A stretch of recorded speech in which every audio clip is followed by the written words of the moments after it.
Our News is brought to you by Alive.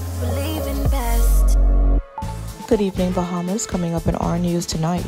The Economic Affairs Minister calls on Bahamians to take a look at the bigger picture for value-added tax adjustments, while a local doctor says that the fourth wave is still possible. Plus, it's now a three-man race for the leadership of the FNM. One candidate speaks out.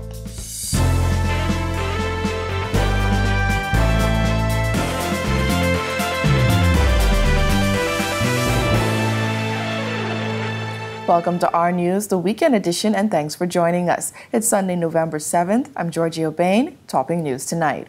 Minister of Economic Affairs Michael Halkitis continuing his defense of the Davis administration's decision to adjust value-added tax. He addressed the issue on RTV's On the Record with host Jerome Sawyer. Halkitis called on Bahamians to look at the bigger picture. You are correct. A lot of the focus has been on the elimination of the VAT-free status of particularly the breadbasket items.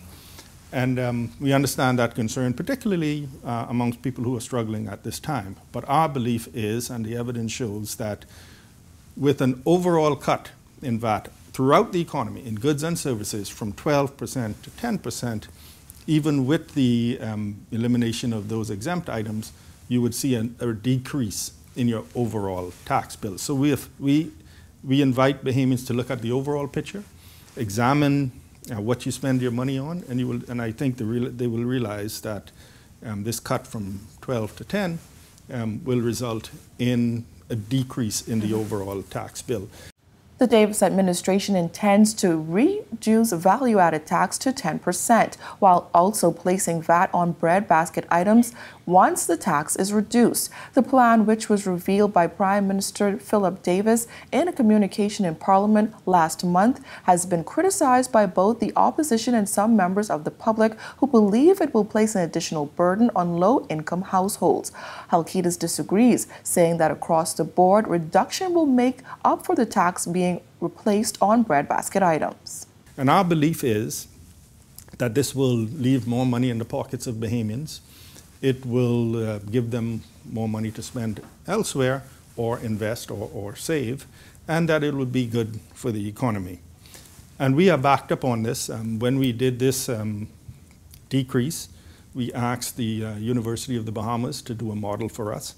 And their model has said that this will be a positive impact on the economy, and that if we combine this with some of the other elements of our plan, particularly revenue enhancement, doing a better job of collecting the taxes that are due, that are not being collected efficiently, if we combine those two, then it would be a positive impact on the economy. Up to 300 key decision makers in the global hospitality industry will descend on the Bahamas for the Caribbean Hotel Investment Conference and Operations Summit next week. Agustina Dragovic tells us organizers say the time for Bahamians in the hospitality industry to act is now. The region, Bahamas, and the region specifically is positioned to do well. And it's because of a combination of factors as we try to get out of COVID, right? So there's been less restrictions for people to travel to the region as of late. There's more people vaccinated in the source market, so like the US and other nations that are coming in. And then there's been a lot more airlift that has been added to the Caribbean region and the Bahamas specifically. Managing Director of HVS Bahamas, Paris Jordan, says Bahamians will have the unique opportunity to network with senior executives and decision makers in hospitality at the leading hospitality investment conference in the region. So it's an opportunity for anyone who has a hotel or a location where they want to build a hotel to come and meet and rub shoulders with decision makers to hopefully cut a deal and at the very least network with these individuals. So who's on the list of attendees? So they include hotel owners, brand executives at the senior level at hotel companies like Marriott, Hilton, Hyatt, and so forth. They're the lenders that are lending money on hotel deals. So you have lenders there that have loaned hundreds of millions of dollars on hotel deals throughout the Caribbean. But how do Bahamian hoteliers fit into the picture? So let's say, for example, a local Bahamian has land in one of the out islands or has a parcel of land here in Nassau or has an asset, a hotel asset they want to rebrand or refurbish. This is the place where you're going to meet all of the executives. The guy that will lend, so the hotel lenders are going to be here. The brand executives, let's say you wanted to talk to a Marriott representative, a representative from AM Resorts, from Hyatt, to potentially partner with them. If you wanted to speak with the architects, with the contractors to help build and understand the cost to do so.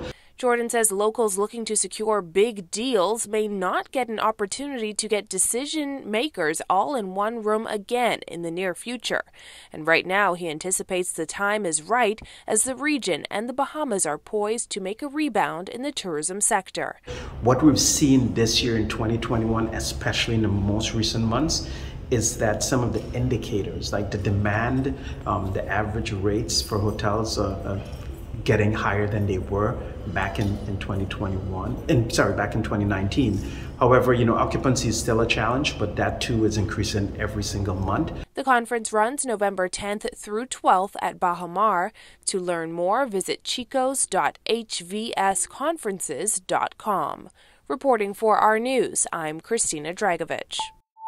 Well, despite a drastic drop in COVID-19 cases, former Health Minister Dr. Dwayne Sands is warning Bahamians that we are still in a pandemic. Our Bethany McDermott has the details. Until the entire world is vaccinated, until the entire world is adhering to the public health measures, none of us are going to be safe. What that means is that as the world approaches 6 million deaths from COVID, that the possibility of a fourth wave being fueled by another deadlier variant than Delta could occur. As of November 3rd, the Bahamas recorded 22,485 COVID cases and 657 deaths. That day alone saw 14 deaths confirmed. Since coming to office, the Davis administration pledged to get a handle on the pandemic and provide free testing. Dr. Sands, who served as health minister under the Minnis administration, says while numbers are low, the country should prepare for the possibility of another wave. And if that happens, we do not need to be caught, and forgive the language, with our pants down. Let us make sure that we have an adequate supply of PPEs. Let us make sure that our health facilities are prepared. Let's take the time now to get it right. Stockpile what we need. Rehire nurses and healthcare professionals to deal with the next wave or the next disease. Because COVID ain't gonna be the last one that's coming.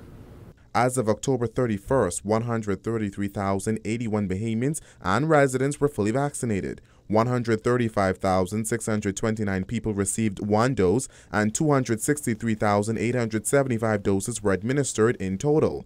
The former Elizabeth MP says the level of vaccination still isn't sufficient. We are not yet at the threshold level of vaccination that most people think would provide significant community protection. We are at about 30%, 33%, give or take. Other jurisdictions are far higher than that, and even they are seeing an increase. Reporting for Our News, I'm Bethany McDermott. When our news comes back from the break, the Ministry of Tourism implementing a more aggressive strategy. Plus, we'll look at how Expo 2020 is going. The details when our news returns. Affordable, reliable internet connectivity is more crucial than ever. It's how we work, play, and connect to the people we love. That's why Cable Bahamas Group of Companies is the leader in enabling connective lifestyles and experiences. So we've created a campaign called Connecting People Who Care. Here's how it works, exactly how it sounds. We've chosen 3 nonprofits who utilize Cable Bahamas services: the Bahamas Red Cross, Hands for Hunger, and Bahamas Harvest Church. Each of these groups has chosen a hero within their organization. The organization and hero to receive the most votes will be eligible for 6 months of free services, and our hero will be eligible for $5,000 in cash and prizes. For more information or to vote for the person or organization you love, visit rev.bs/connectingpeoplewhocare. Our winner will be announced live on Facebook during the week of Thanksgiving.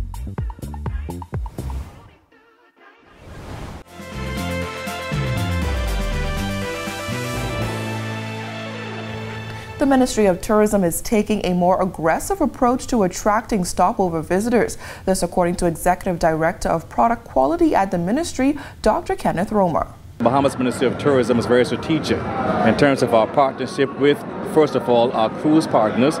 They returned a bit earlier in June, and then they began to really look at how we could increase our air arrival numbers. This is very important for us because even though cruise arrivals brought the volume of passengers, we found out that air arrivals brought the quality of passengers. Cruise arrivals are on a steady climb after over a year of little to no activity. Nassau Harbor now sees 5 cruise ships on a weekly basis, but Romer says air arrivals are playing a major role in the industry's rebound. As a matter of fact, air stopover arrivals, when we look at one passenger in terms of the visitor spend, they're spending almost 25 times the amount of what an average cruise passenger spends. So we felt that the focus on air arrivals, our stopover arrivals, those who are coming in spending more time in destination, by extension, of course, spending more money in destination, these are the ones who are contributing in a more sustainable way towards our economic recovery. Frontier Airlines introduced a new direct flight from Philadelphia and Orlando to Nassau this week. Romer says it comes at a time when major resorts like Bahama and Atlantis have been asking for more airlift into the country. Our resorts are crying out for increased capacity. They're saying we want more capacity for airlines to bring persons into our destination. We see what's going on now with Bahama. We see what's going on for Atlantis. But I believe that we are really pursuing a business model that says to the average passengers, don't just come into Nassau, but come into Nassau and begin to explore the other islands of the Bahamas. The Free National Movement leadership race is heating up with 3 FNM members of the party vying for the party's top spot. Despite the race getting more crowded, one of the candidates says that he's optimistic about his chances. Our Jasmine Brown tells us more. First of all, I'm very humbled to have the opportunity actually to seek the support of our delegates, seek the support of party supporters for leadership. It's a very, very sobering decision that has to be made when you look at going ahead and offering yourself. East Grand Bahama MP Kwesi Thompson was the second member of the Free National Movement to announce his candidacy for leadership of the party, but by no means does he think his chances of securing the party's top spot is less than anyone else's. I have been very, very humble and very, very pleased by the support. I am thankful for all of those delegates who I've met with, all of those supporters who I've spoken to, and the positive responses that I've been getting. So I'm very pleased. That being said, how do you see your chances? Not as a 3-man race. I am again very, very pleased. You know, it's one of those things where it's a privilege to be able to offer yourself as leader. And because it is a privilege, we are hopeful, we are prayerful, and we're confident when it comes to the convention. Thompson officially announced his bid for FNM leader last week, not long after Central Grand Bahama MP Iram Lewis announced his bid. The most recent FNM MP to join the race was Marco City MP Michael Pintard, who revealed on Wednesday night that he will offer himself as a candidate for leader of the FNM at the party's convention this month. The 3 men all say the party needs a lot of work following its crushing defeat at the polls in September. I believe that the party needs a fresh vision. I believe that the party needs to focus on unity. I believe that the party needs to bring all of their supporters together. I believe we have to focus on what it really means to be an FNM, why the FNM was formed. I believe we have to focus on all of the different silos, the different supporters, and bring those groups together. We've got to focus more on service.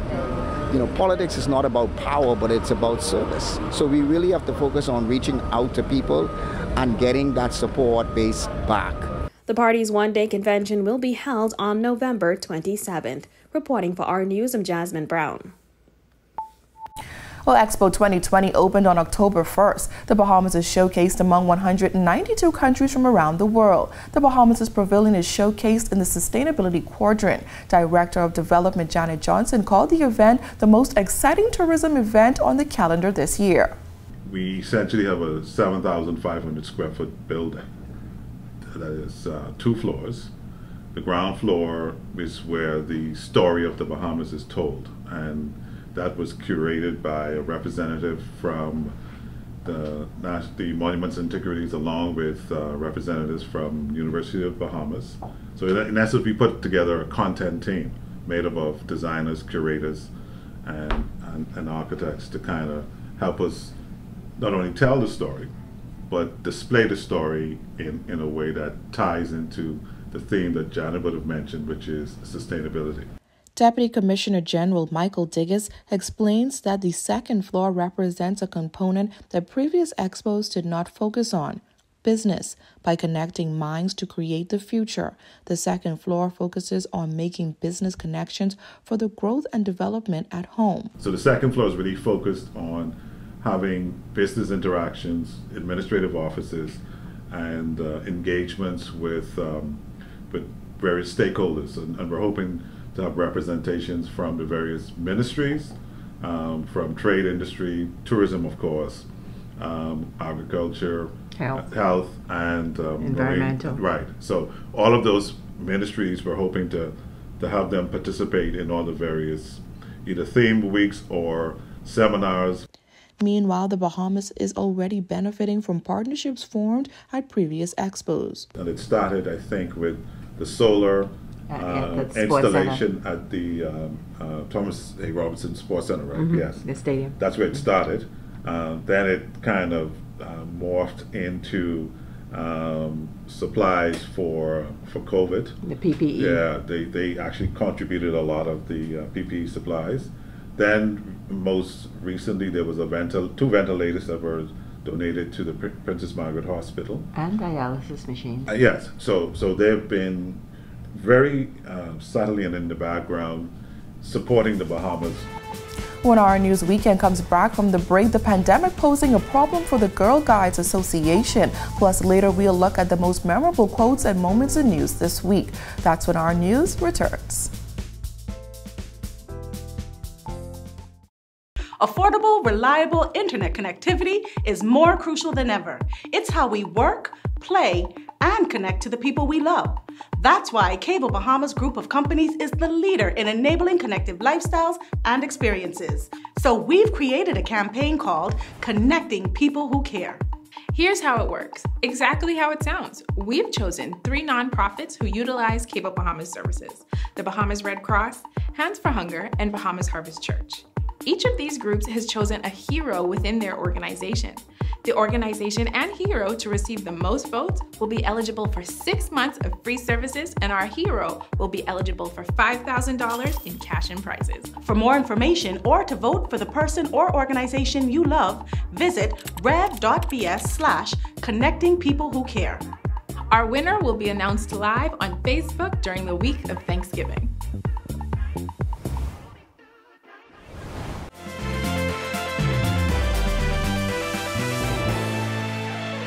Opportunities are on the table at the first ever University of the Bahamas North Business Expo and Symposium. Yvette O'Connell is the Senior Business Development Specialist at Access Accelerator Small Business Development Center on Grand Bahama. She says they are excited about helping entrepreneurs. People are trying to rebound at this particular time because of Dorian and because of COVID. And so we at the Small Business Development Center, we are passionate, not just about business development, but we are passionate because we are looking for innovation. We are looking for businesses to be sustainable. UB North Dean of Students Theo Cooper says Grand Bahamians cannot rely on the government and the Port Authority to drive progress on the island. Over these 2 days, we hope to provide information that participants will need in order to fully understand the contextual nuances of doing business on the island of Grand Bahama, the tools and the information that they need to understand the fundamentals of building a successful business, and to expose and to engage them in dialogue with young innovators who are at all stages of already doing this successfully. The free event begins on November 11th. Assistant Chief Commissioner of the Bahamas Girl Guides Association, Louise Barry, revealing that the COVID-19 pandemic has negatively impacted the organization's membership. At present, our membership has dropped tremendously, so we're under 1,000 for the first time in a long time. So it hovers between 800-900, and we're hoping to get back up to our 2,000 before the end of the year. According to Barry, the organization is now relying on online platforms for meetings, a far stretch from the usual meetings and camping ventures. We will stay on the virtual platform for a while, but of course we listen to Ministry of Health and Ministry of Education, so that when we're allowed to meet in groups, of course we will probably switch to hybrid, where some activities will be done. It's very difficult to do service projects virtually, and of course we're a service-based organization, so we will be happy to move to hybrid as soon as that is made available to us. The organization is hopeful that as COVID-19 cases decrease here in country, they will be given the green light to meet in person soon. Well, still to come at our News Weekend, we take a look at those memorable quotes and moments in news this week. Stay with us.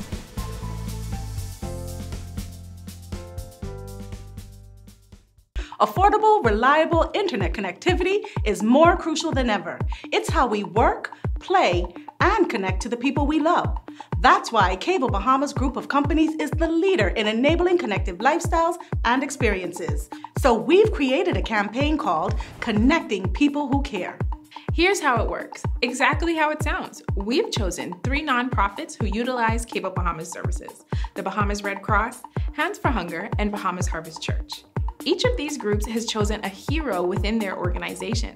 The organization and hero to receive the most votes will be eligible for 6 months of free services, and our hero will be eligible for $5,000 in cash and prizes. For more information or to vote for the person or organization you love, visit rev.bs/connectingpeoplewhocare. Our winner will be announced live on Facebook during the week of Thanksgiving.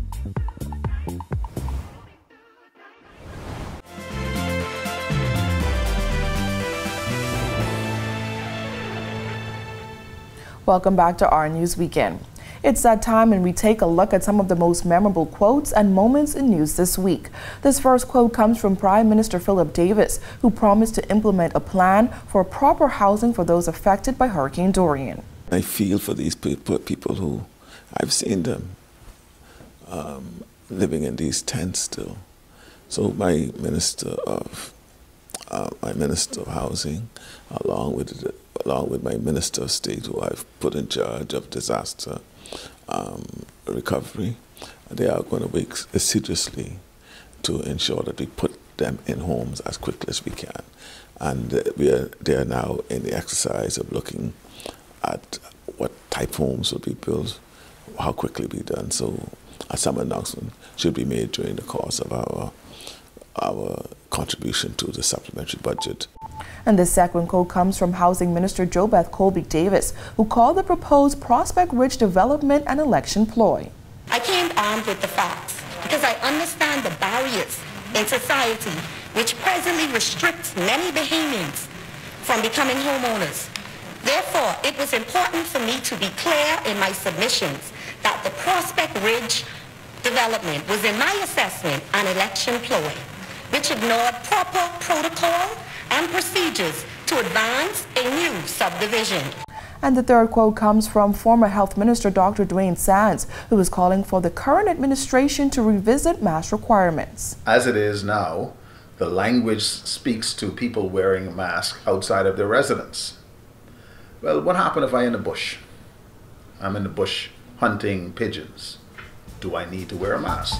Well, thank you so much for joining us for our News Weekend. On behalf of the entire team, I'm Georgie O'Bain, and we'll see you right back here tomorrow night. Have a beautiful evening, Bahamas.